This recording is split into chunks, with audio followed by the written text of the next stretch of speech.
If you notice your emails are going to spam, it's most likely because of these three reasons. It could be all three, it could be a combination of three. In this video, I'm going to break down exactly how to identify which are the three and what to do in order to fix it. My name is Brett. I create short videos on how you can make more money from your email list so you can go back and actually implement what you learn and then come back for more videos to make more money. So these are three categories that when people come to us to do an audit to fix their domains or fix their email deliverability, get them out of spam, we look at. First is email IDs. Now there are three email IDs, your DKIM, your DMARC, and your SPF. Not to go into the weeds of being technical, but these are super important to have in place. And there's several ways you can test that they're in place. One of them, you go in, send yourself an email. If you have a Gmail, then once you send yourself an email, you'll see in the top right hand corner a place to go click the three dots. Then you'll see a drop down where it says show original, and you will see if it says all three of them are passing or if it's some are missing. In that case, you might know there's an issue. There's another testing service called MX Toolbox, which you drop your domain in here, and again, it will pop up if it's doing well. And if you have a lot of Gmail users, my personal favorite is Google Postmasters. So here's an example of a domain, and it will tell you if you go under authentication that if everything is authenticated. So you can see here, right? You look here that at this point, you see the DMARC had issues. So this was an area we were able to identify. And you can see now everything is up and running. So if you're asking yourself, okay, I see an issue, what do I do? Well, that means you need to go into your TXT record. You need to update a record because maybe it wasn't in place. Maybe it was put in wrong. And therefore, when you update it, you'll be able to, first off, clarity. For context, you need to update it, wait at least 24 hours before sending any emails because it needs to basically lock itself in, and then you can resume. But then you'll see, right, especially if you're using a lot of Google users and Google Postmasters, that if everything is clean here, then you're okay and you're available to send. The second one's your IP reputation. So this is where you might already have this if you already have a dedicated domain. If you don't have a dedicated domain, what's happening right now is you're being grouped in whatever email service provider sending pool that they have. What that means is that if you use HighLevel or ActiveCampaign or HubSpot, whatever your domain score is, which in this case, we'll show you here, right? So in this case, this person's domain score is low. So they're being grouped into, we'll actually show both of you, domain score and IP reputation. Right now, they're being grouped with other people that have a low domain score and a low, right? Because this is this color, IP reputation. So that means that they're being penalized. So because of that, there are a few things you can do. The first of which, of course, you need to increase your domain score, which I'll show you in a second.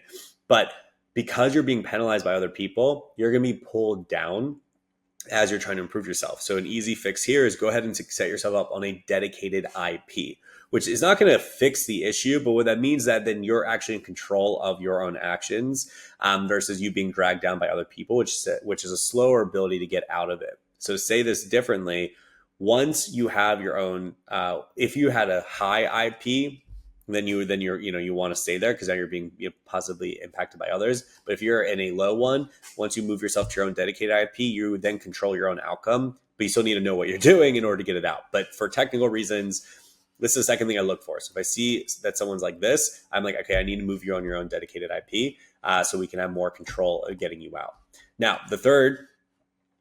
So IP and domain reputation, which I'll touch on domain reputation real quick.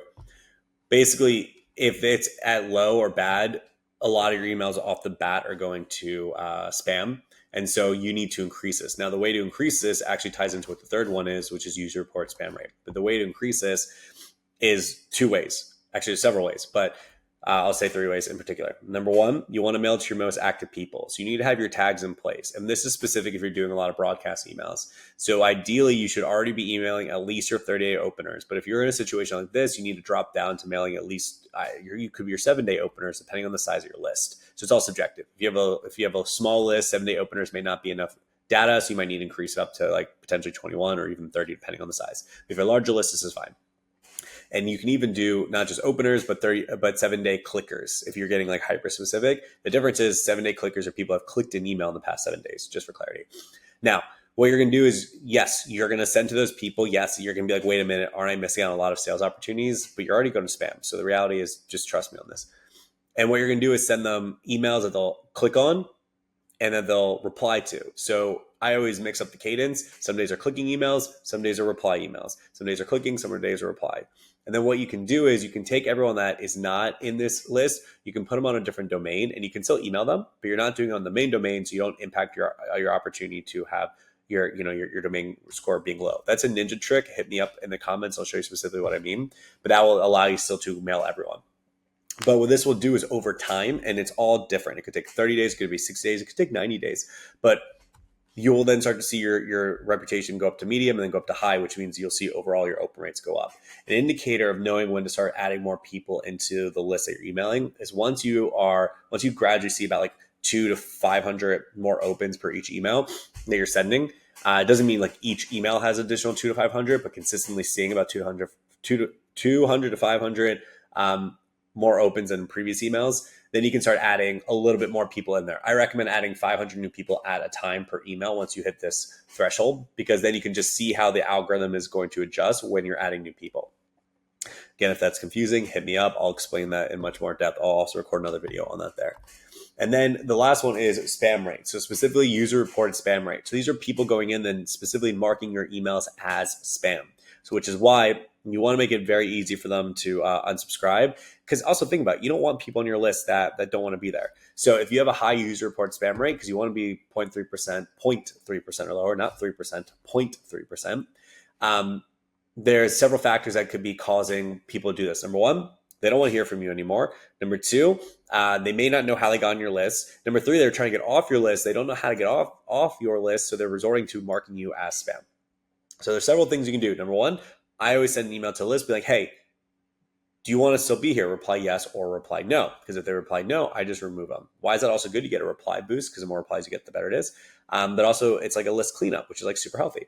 The second thing too is make sure you're segmenting. Again, segmenting could be by interest, segmenting could be by opens and clicks, like we just discussed. And therefore you're really sending the right content to the right people. Because if you serve different people that have different pain points or objections, and an email may not be specific to them, they may not want to hear from you. So they're like, oh, actually, I don't want this kind of email. So that's why it's super important to be very clear on the emails you're getting with the segmentation and content that way.